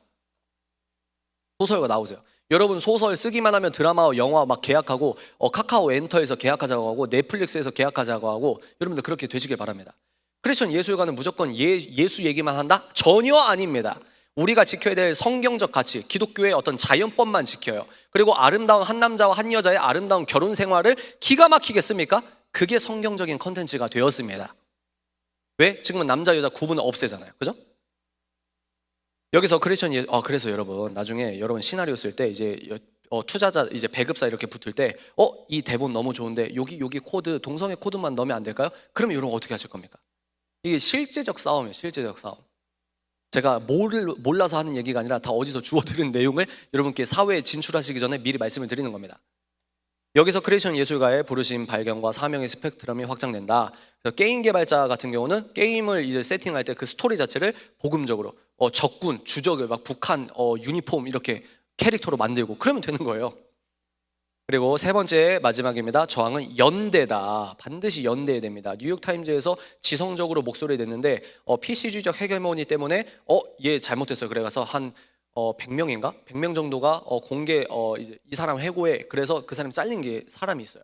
근데 이제 벤 샤피로 신작이 12월 정도에 나옵니다. 그 책을 보면은 미국의 PC주의가 학계, 과학계가 학계지만 학계, 과학계, 정계, 재계, 언론, 미디어 그리고 헐리우드 예능 여기에서 얼마나 말도 안 되는 일이 일어나는지 팩트를 카테고리화로 정리해서 책이 나옵니다. 12월 중에 여러분들 그거 꼭 한번 읽어보세요. 미국 공부하시기 전에 그거 읽고 미국 가세요. 이해가 되시죠? 그래서 연대해야 된다. 100명이 해고하라고 했을 때 500명이 연대해서 해고하면 안 됩니다 라고 하면 회사가 자르겠냐 이거예요. 탈북민 인권 및 북한 인권 문제의 소극적인 운동권 신흥수구 세력의 전체주의적 폭력성에 저항하기 위해서는 우리가 연대해야 된다. 적극적 저항에는 법률적 저항과 정치적 저항이 있다고 합니다. 연대는 조직적 연대가 있고 느슨한 연대가 있어요. 그래서 저는 느슨한 연대를 좋아하는 편입니다. 그래서 저는 누구랑 같이 일을 잘 안 하는 스타일이에요. 어떤 캐릭터인지 아시겠죠? 근데 저는 이렇게 부르시면 받은 거고 여러분들 중에서는 똘똘 뭉쳐서 조직적으로 투쟁! 이런 분들이 있을 수 있어요. 그렇게 알아서 하시라는 거예요. 부르신 모양으로 알아서 하시라는 거예요. 연대는 조직적 있으면 각자 부르신 모양에 맞게 했다. 그래서 여러분께 선물 드리고 싶은 마지막 구절 읽고 마치겠습니다. 베드로전서 5장 5절부터 6절인데요. 제가 서론에서 뭐라고 했죠? 여러분은 너무 좋아요. 하나님께서 너무 여러분들 사랑해서 주신 은사가 너무 많아요. 그런데 은사가 많기 때문에 사단이 생각을 해보십시오. 전지적 사단 관점에서 제가 사단이에요. 여러분들이 이제 귀하게 대한민국과 민족을 쓰임 받아요. 그럼 여러분들이 이 진실을 깨달으면 돼야 안 돼요. 사도 바울 한 명 때문에 전 세계가 바뀌었잖아요. 여러분들 여기에서 3명만 바뀌어도 대한민국 다 바뀝니다. 그걸 아는 거예요. 그러니까 어떻게든 미혹을 하는 겁니다. 이해가 되세요? 거기에서 미혹이 뭐냐? 나 잘났어. 이게 중요해요. 제가 학벌 좋은 분들도 많이 만나보잖아요. 이게 약해요. 이게 나 잘났어가 우상에 대해서 철저히 여러분들이 예수 그리스도께 굴종하고 겸손의 왕에 따라 겸손하려고 열심히 노력을 하면 하나님께서 더 크게 쓰십니다. 아멘이십니까? 그래서 이 말씀 제가 읽고 마칠게요. 젊은이 여러분, 세 번역입니다. 이와 같이 여러분도 나이가 많은 이들에게 복종하십시오. 모두가 서로 겸손의 옷을 입으십시오. 하나님께서는 교만한 자를 물리치시고 겸손한 사람에게 은혜를 베푸십니다. 그러므로 여러분은 하나님의 능력의 손 아래로 자기를 낮추십시오. 때가 되면 하나님께서 여러분을 높이실 것입니다. 아멘. 기도하겠습니다. 하나님 아버지 감사합니다. 오늘 짧은 시간 동안 나라와 민족, 왜 나라와 민족인지, 내가 왜 저렇게 살아야 하는지, 왜 저렇게 사는 게 아버지 하나님께서 기뻐하시고 소원하시는 것인지 나름대로의 이야기를 듣게 되었습니다. 그리고 이 시간 이후로 너무도 훌륭하신 분들께서 또 강연을 지속해 가십니다. 주여, 이 시즌 동안 내가 깨지게 하여 주십시오. 하나님 주신 은사가 너무 소중합니다. 하나님 부르신 모양, 나를 부르신 사명과 소명이 확증되었습니다. 주여, 내가 대한민국과 이 민족과 이 교회를 위하여, 북한 동포를 위하여 우리가 중보하고 더 나아가서 정말 영향력 있는 북한 인권 운동이든 북한 분들을 해방하는 운동을 우리가 할 수 있는 무기로서 쓰임받을 수 있도록 도와주십시오. 모든 영광 오직 예수님께서만 홀로 받으시고 이 모든 말씀 나사렛 예수 그리스도 이름으로 기도합니다.